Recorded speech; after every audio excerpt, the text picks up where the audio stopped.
what you saw at recess.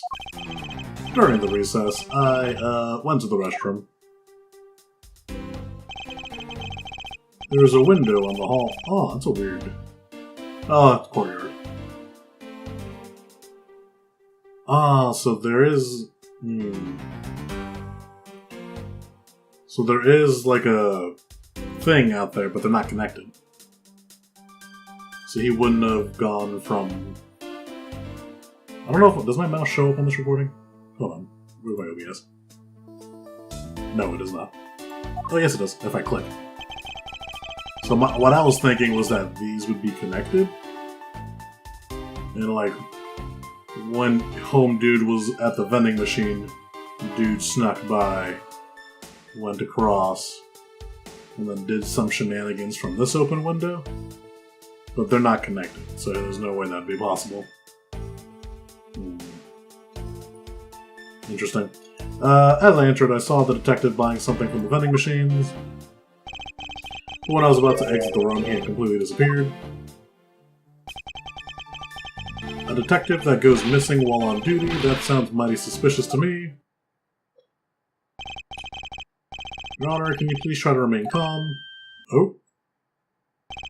I'm so used to simply listening to testimonies that I got caught up in the excitement. I'm sorry, Your Honor, but I'm afraid I have to go spoil your fun. That last part where he says the guy, he simply disappeared. I object. You did not go to the bathroom. I object. There is no window. I object. You never saw him buy something. Yoink. Oh, not T. E. Present. He bought... Well, that's the one that the young girl bought. Yeah, this one. He was eating the Swiss roll and sat down. Objection! What was that finger wag for, Mr. Edgeworth? And don't you know it's rude to shout objection when someone's giving a testimony? Ha! If you truly are a man of the law, then you must always be vigilant.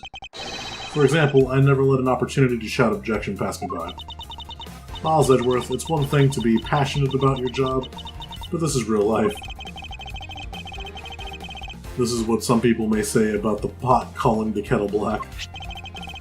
Your Honor, I wonder if you might take a look at this for me.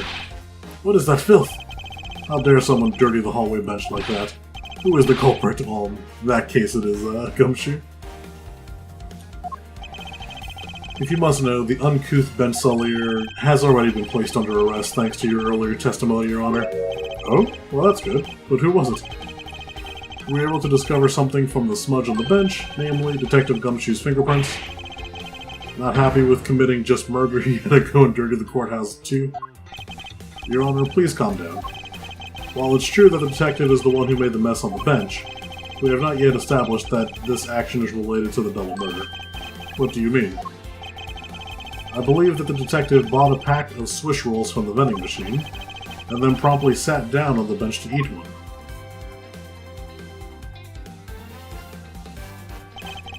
The cake crumbs and piece of chocolate on the floor under the bench, and Detective Gumshoe's fingerprints prove my conclusion to be true. Oh, but I still don't understand. Is this whole thing related to how I couldn't see him as I was leaving the restroom? It is indeed. The window on the hallway is built rather high up into the wall, and around a grown adult's chest height. As evidence, I submit that Francesca herself was unable to see out that window.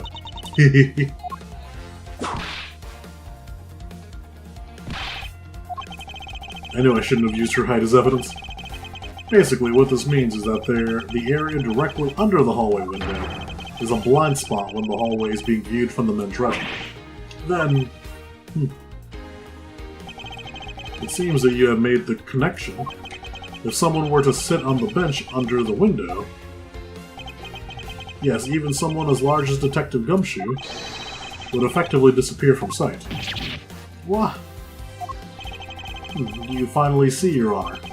Your testimony has just proven that Detective Gumshoe was in the hallway the entire time. Ah, sorry. I didn't mean to say it with that much enthusiasm. All I wanted to do was try saying it once. Here, let me try that again. Hold it. Is there something of value that you would like to say? Yes, actually, there is. I remembered something else just now. Mr. Edgeworth, please allow me to testify to the court one more time. Even if we overruled him, he'd just keep talking, wouldn't he? That might not be a bad thing. The more info, the better at a perfect investigation, right? What I saw. I suppose it's possible you can't see a seated person from the restaurant window. However, that doesn't mean that the detective was sitting there when I looked. Anyway, I forgot to testify earlier about probably the most important detail. He heard the balloon.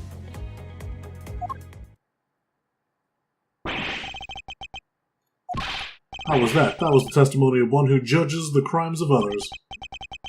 Your Honor, could you try to state that important facts first next time? I agree. Before you go around judging others, you should learn to judge your own words. Eek, I'm sorry. Well, honestly, I thought the sound was just a noise popper until just now. Thought he mentioned it right before we restarted the trial. He did talk about that. Oh, by the way, there was someone celebrating a birthday during recess. I could have sworn that I heard a popper going off. Come to think of it, the other day with my grandson. The most critical point in this argument is when did the judge look into the hallway, and whether that lines up with when the gun was actually fired. Your Honor, if I may, I'd like to clarify a few details about your testimony. I need to find out when he heard it. I suppose it's possible you can't see a seated person from the restroom. Confirmed. That doesn't mean the detective wasn't there when I looked. Press. Hold it! As we established, you went to the restroom during the recess. However, at what point in the recess did you look into that hallway? After I called for a recess, I handled the change of prosecutor paperwork. Maybe about 20 minutes until we reconvened. Then, bad say 30 minutes, I think. Just as I expected. What were you expecting? And I demand to know what that all-knowing smile is for. Your Honor, that statement you made just now is very important. I'd like for you to append it to your testimony. Alright, if you insist. I looked into that hallway about 20 minutes. Present. Where is bad? What he said. He heard a gunshot right before the trial was about to start again. Objection! Your Honor, I cannot allow you to make an objection. What? Your Honor, I'm really sorry, but I cannot allow you to not allow me to make an objection. Egads, I've been overruled.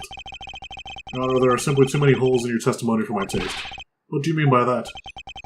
You claim that you heard the gunshot during the recess, but that is simply not possible. Mr. New Prosecutor, recommended by Manfred von Ack. Instead of biting your tongue, why don't... I don't know what you just said, but I'm curious. Instead of biting your tongue, why don't you bite your tongue on these preposterous names? I see you have no mercy for the elderly either, Franziska. Don't talk back to me unless you want to be whipped in the back. With your height, you need a stepladder or four to accomplish that. Mr. Edgeworth, my ears are not that far gone yet, I'll have you know. I can still hear just fine, and I heard the sound of a gunshot loud and clear with my own two eyes. Your Honor, I have here an interesting bit of testimony. It's from Detective Bad, and according to him, he heard the gunshot right before the trial was about to start again. What did you say? Your Honor, you just said that you heard the gunshot about 20 minutes before we were to reconvene. How do you explain this glaring contradiction? That can't be. Unfortunately, that is the truth. But I heard it clear as day. Bang! The loud sound of a gunshot. We keep returning to this point of contention, and that piece of evidence, I always did wonder why I found it where I did. However, now I understand what that gunshot the judge heard really was. Unfortunately, Your Honor, you heard a balloon pop. Take that! I found this object in the hallway earlier. What is that pink substance? You may not look it, but this is actually a piece of a balloon. I see. And I suppose you would like me to accept that pink balloon into the court record? Your Honor, I present this piece of evidence in order to overrule your testimony. What? Your Honor, your argument goes as follows. You saw no one in the hallway when you heard the gunshot. Now there is no guarantee that the detective was sitting on the bench at the time. Therefore, you believe he must have been at the crime scene, defendant lobby number 2. Am I correct? Yes, that's exactly right. Let me ask you something. Do you think that gunshot you heard was produced by a real gun? I think I've said enough that you can figure out the rest on your own, Your Honor. You were fooled by the popping of this balloon into thinking it was a gunshot. What manner of trickery is this? That was a good effort you put forth, Miles Edgeworth. But if it was me, I'd have wrapped things up before the judge even testified. Care to elaborate on how one ends something before it even begins? Well, to be honest, I did think that sound was a bit off from a real gunshot. But who could have guessed that someone would pop a balloon in a place like this? That's true, one doesn't usually think balloons in conjunction with courthouses. I want to trade these coins with you. That's it. That balloon the girl was holding, it explains everything. Your Honor, if it makes you feel any better, you didn't lie once in your testimony. However, I can't really vouch for its accuracy. Who knew that giving testimony could be such a difficult thing to do? What have I done? I owe Detective Gumshoe a very, very big apology. I will see to it myself that he is released. Wait. There are still a few things I have yet to resolve of what happened in the hallway. Your Honor, I request your permission to further question Detective Gumshoe. But why? I thought we just cleared his name. Whether we did just now or not, I still cannot say. The only thing I can do for now is continue my quest for the perfect explanation. And to that end, I must resolve the remaining issues pertaining to the events that occurred in the hallway. Very well. Bailiff, please bring Detective Gumshoe into the courtroom. I must fulfill my mission and find the perfect explanation to this case.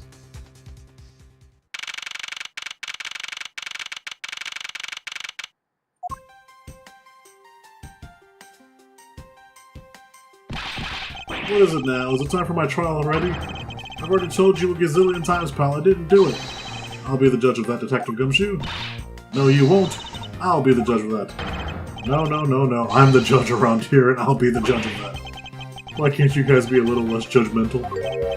Yes, well, speaking of hasty judgment, Detective Gumshoe, I'm afraid I must apologize for an error in judgment on my part. Your Honor, I don't believe you should be apologizing just yet. We have yet to prove he is completely innocent of this crime. I guess so. What are you guys talking about? In any case, I would like you to testify as to your actions while you were on guard duty. And please remember, you are not on trial, this is all just part of the investigation. As such, you may still be found to be innocent. However, if you should give false testimony... Yeah!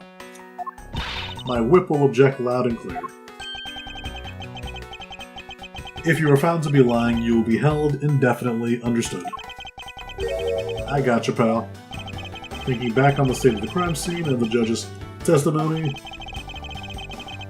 it's obvious that Detective Gumshoe is lying. And if I can't break his lie, then we may never get a break in this case. While I was on duty, I came down here to this courthouse on Detective Bad's orders. As soon as I got here, he ordered me to stand guard in front of lobby number 2. From that time on until I heard the gunshot, I was in the hallway the whole time. On my honor as a detective, I swear it wasn't me, pal. I mean, he's not lying.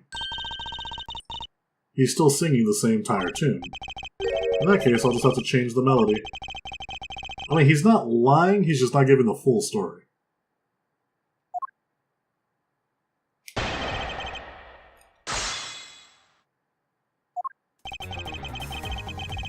Yep, confirmed. As soon as I got here, you ordered me to stand guard, that's true. Yeah, like, what were you doing in the hallway? Hold it! You claim to have been in that hallway the whole time. However, is it not fact that you did something while you were in that hallway? Of course I did something. I guarded the door to lobby number 2, pal, what else? Very well, then, and what exactly does guarding that door entail? Well, to put it simply... Oh, I know. It was my job to stand in front of that door without moving an inch. Oh? Detective Gumshoe, you mean to tell me that you didn't take a single step away from the door to lobby number 2? Is that really what you wish to testify to the effect of? You got it, pal. I didn't take a single step away from that door, just like I was ordered not to.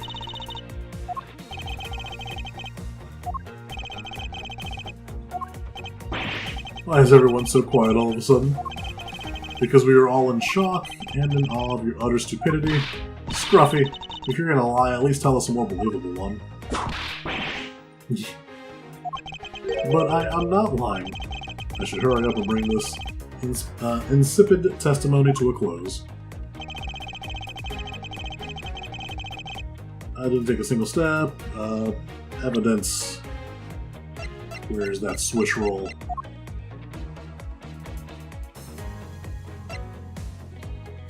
Well, that was dropped by the girl. Handprint. Objection! I have an objection. What is it, pal? Detective Gumshoe, I wonder if you might recognize this from somewhere. Hey, it's one of those things. The courthouse special swish rolls, right, pal? Precisely. In that case, I suppose that you also recall the sullied hallway bench. Hey, you know what? I think it was probably me that did that. Detective Gumshoe, you know you can't go around dirtying up the courthouse like that. Another whip for him. I promise to clean it up later, I swear. Now then, shall we get down to business? How about the fact that you didn't move even a single step from in front of that door? If that really were the case, then how were you able to buy a pack of swish rolls? Furthermore, if you didn't move a single step from in front of that door, how did you manage to get the bench dirty with your grubby hands? Youch!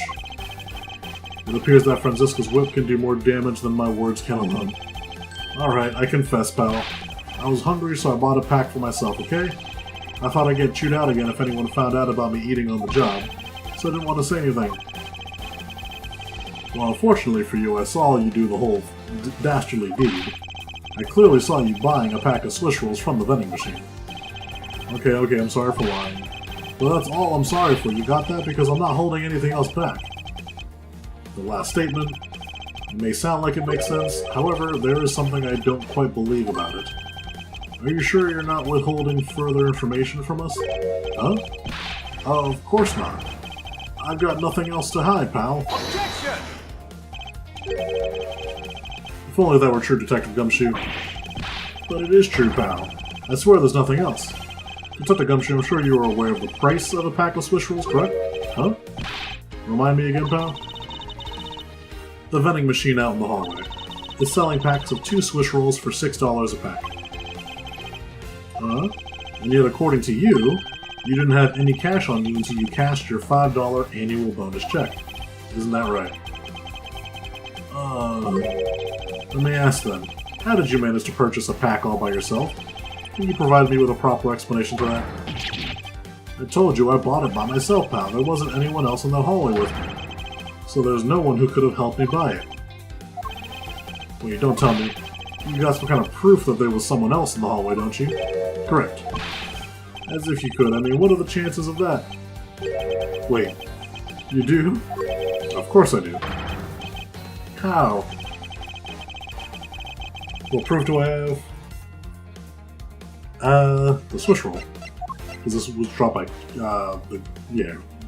the girl who grows up to be, Yanagrasu child. Forget her name. Oh, well, her, but in the future.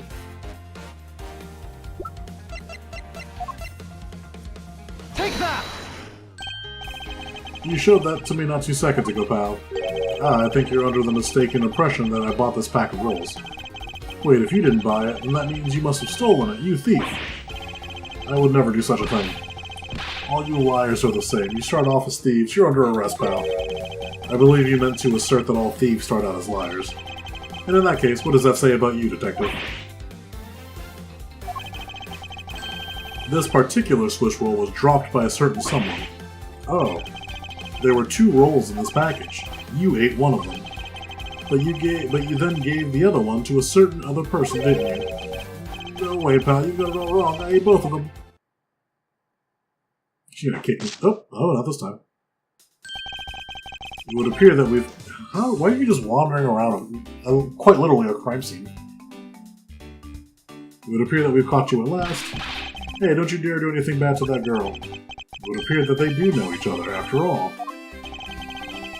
So why do you continue to come up to me and kick me? Have I wronged you somehow? I have a name, and it's K. K what? K Faraday. Faraday, are you perhaps Mr. Faraday's daughter? I'm not a you, I'm K. K, you know... Good little girls don't kick other people. Especially not hard enough to leave big, nasty bruises like the way you do. Well, then you shouldn't have put Gummy under arrest, mister. Gummy? My guess is that she's talking about Detective Gumshoe. What a cute nickname you've given him. Gummy didn't do anything wrong. K. It appears that I will need to speak with her in a bit more detail. Rawr! Oh, we're back in control.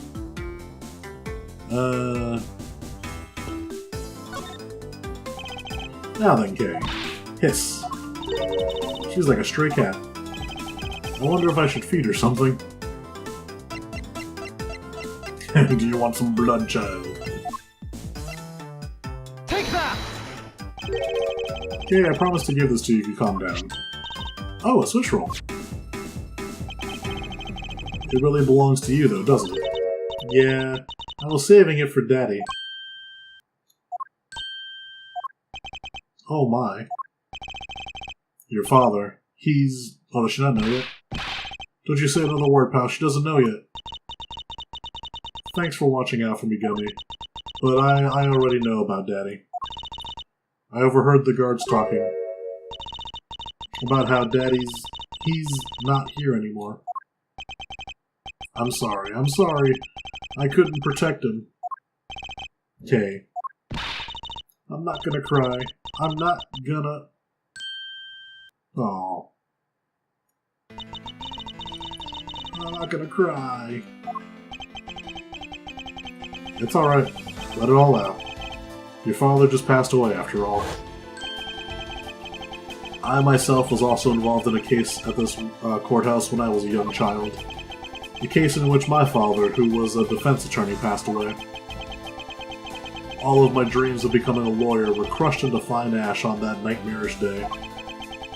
Even now, the wound festers deep in the depths of my soul. Ever since that incident, I've dedicated myself to locking away every criminal I can. And now I have this happen right in front of me. This child, I feel a certain shared fate, a common bond between us.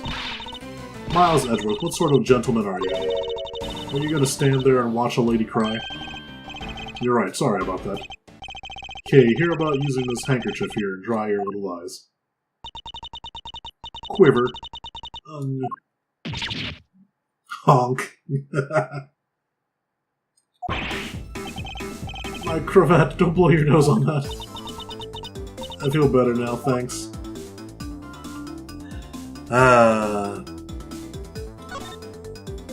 Okay, are you going to be alright? Yep, I'm already alright. Somehow I highly doubt that, but I'm not going to push it.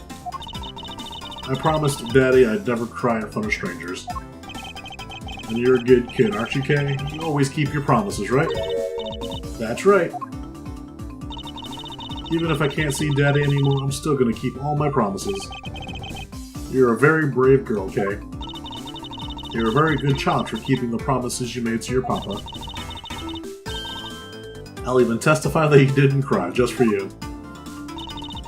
Thank you very much, lady. Ha, it's nothing. I'm only telling the truth, after all. It would appear that because her father was a respected prosecutor, Franziska is sympathizing to Kay's feelings. Your father. What kind of person was your father? Daddy was a hero of justice. His job was to catch all the bad people in the world. So to you, a prosecutor is a hero of justice, huh? I suppose we are in a sense, as we are the ones who seek guilty verdicts for criminals. Plus, you know what? Whenever I came to the courthouse, Daddy would buy me my absolute favorite treat, Swish Rolls. Oh? I want to be a hero just this Sunday, just like Daddy. So I've been working really hard. I see, what have you been working hard on? I've been working hard to keep all the promises Daddy and I made together. A promise notebook. May I take a look inside, Kay? Sure, okay. It appears to be an exchange diary of sorts between father and daughter. Mr. Faraday's writing conveys the sense of the kind of man he was. This little notebook might just come in handy later. Thank you for showing it to me, Kay. I hope you'll continue to work and become a hero just like your father. I'm gonna try. Hey Kay, so I'm a detective that catches the bad people, right? That makes me a hero too. Yeah, you're really cool too, Gummy.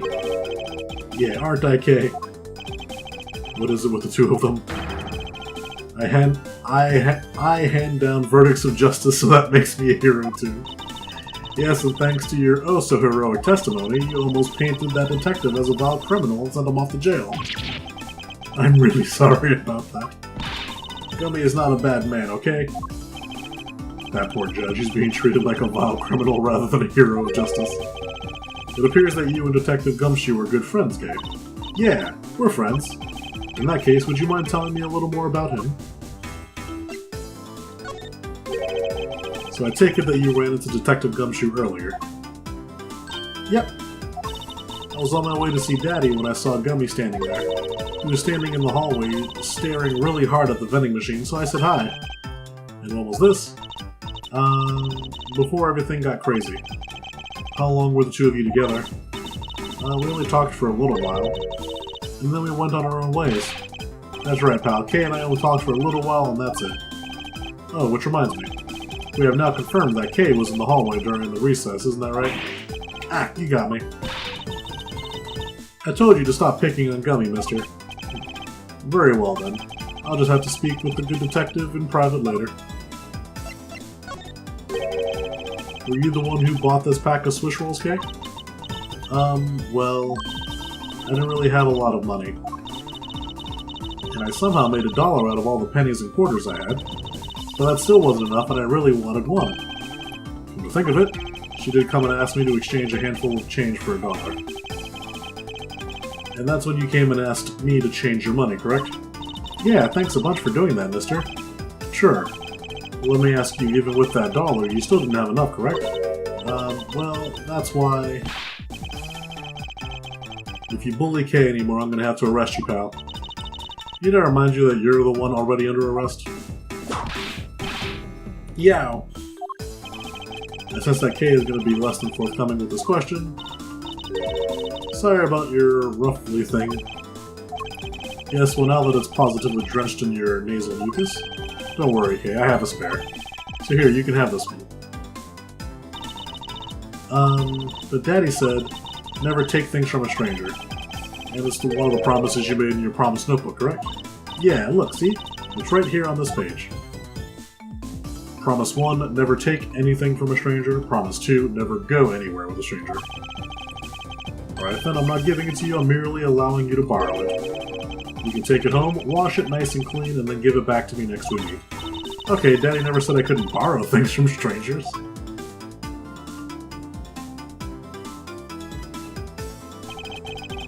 Now then, Detective Gumshoe. Uh-oh. I believe it is now crystal clear that you were with little Kay in the hallway. I told you to stop being mean to Gummy. Miles Edgeworth, there is still something you have yet to resolve. I beg your pardon. You still haven't offered me an explanation for why that man would lie to us. That's, well... Gummy, don't tell me you lied for my sake. Hey, don't worry about it, Kay. Everything's gonna be okay. Ah, so that's why. So what was Detective Gumshoe's motive for lying? You can't explain that, then you can't call this perfect investigation. His reason for lying is very simple. What? Here's what I believe to be his reason. From simple observation of the detective's actions and his interactions with Kay, it's obvious the detective was lying for the young girl's sake. This piece of evidence will show you exactly why. Which piece of evidence proves that Detective Gumshoe was lying on account of Kay?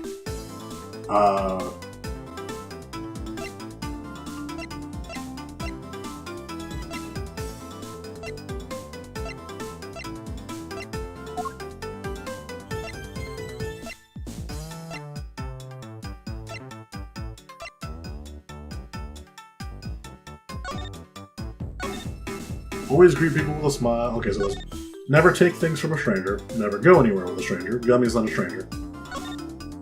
Always greet people with a smile, even people you don't know. Never cry in front of strangers. Always try your hardest to learn about things you don't understand. Daddy's job is to make sure that everyone follows the rules. Be a good girl and promise me that you'll keep your promises.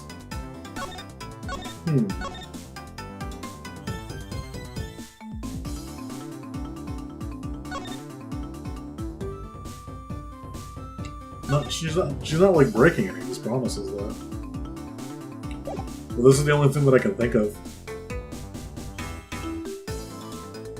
Unless her balloon popping made her cry?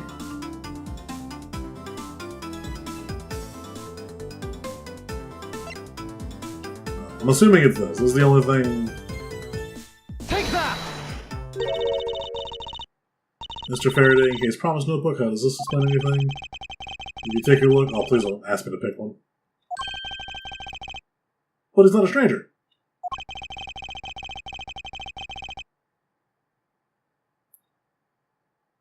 Or is it because she took $1 from me? When Detective Gumshoe heard about that promise, he tried to cover for Kay. What a foolishly foolish fool's fool of a foolish reason for a fool. I mean, you lied because of me, didn't you? Because I'm your friend, Kay, that's why. Gummy. At long last, Detective Gumshoe, can you please tell me the whole truth now? Guess there's no beating you, huh, pal? Okay, I'll spill the goods. I've been standing guard for a while. I was getting really hungry, and that snack vending machine was taunting me.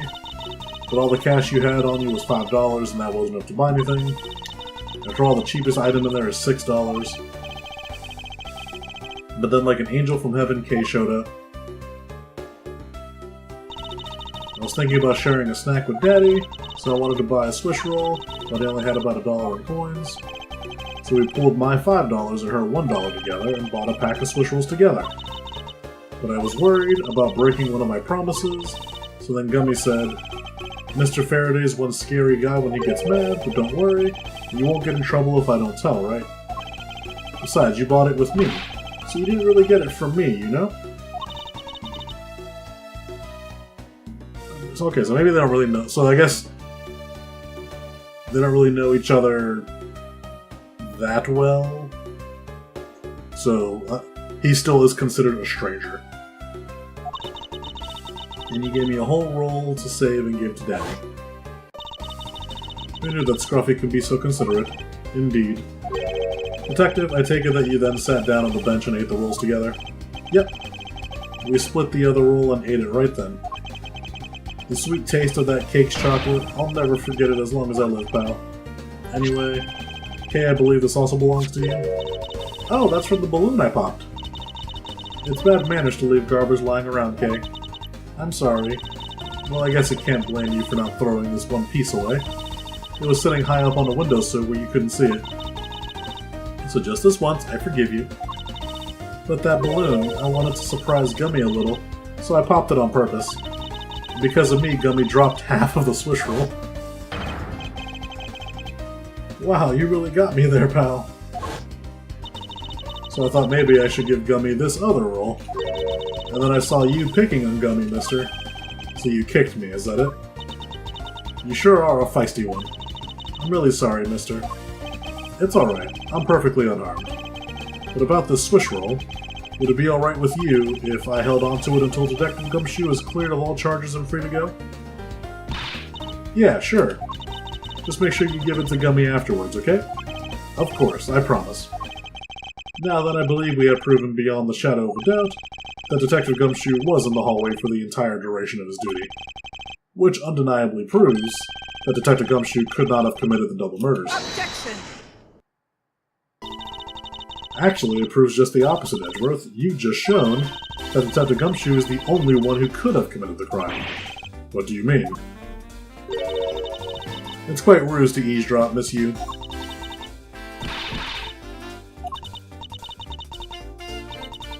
I'm getting lectured on manners by a girl with a penchant for whipping people. How dare you talk back with such insolence? You're wrong, lady. Gumby's not the bad guy. Oh, what have we here? What is a child doing here in a courthouse? Hiccup. Bailiff, please take this child away. Miss Callistra, you, that girl is Miss Faraday's. I know, so what? You think that just because she's the victim's daughter, she gets to just run wild around the crime scene? I think it's actually quite dangerous for her to speak nothing of getting underfoot. I suppose you're right. However, as long as we're in agreement on that point, let's get back to the real issue at hand. Now then, Detective, you were in front of the door to lobby number 2 the entire time, correct? Yeah, but... You see, isn't it obvious that it could only be the detective? He is the only person who could have got into lobby number 2 at the time of the murder. I have no counter-argument to that. Don't worry, I've already put in the necessary paperwork for his formal arrest. But the investigation is far from over. Oh, that's right, I was going to speak with you about that. Don't you think it's reckless to talk to the suspect out in the open without a guard? I suppose it is. Well, as someone with more experience in law than you, allow me to share something. Always keep a good eye on a criminal, or you may regret what comes of your negligence. Oh, Miles, I can't believe you're letting this woman lecture you like this. This is unforgivable as a disciple of Von Karma. Down, Tigress. Now then, I'll be looking forward to the results of your investigation. So, we're back to square one. Actually, this is our last chance. I can tell that if we fail to solve this case, Detective Gumshoe will be formally charged under all the circumstantial evidence. This investigation is not over yet. There's still one location we have yet to inspect. It's where Detective Bad and Miss Yu were at the time of the crime, lobby number 1. To be continued. Yes, I will save my progress. And that is where we are stopping for today. Bye-bye.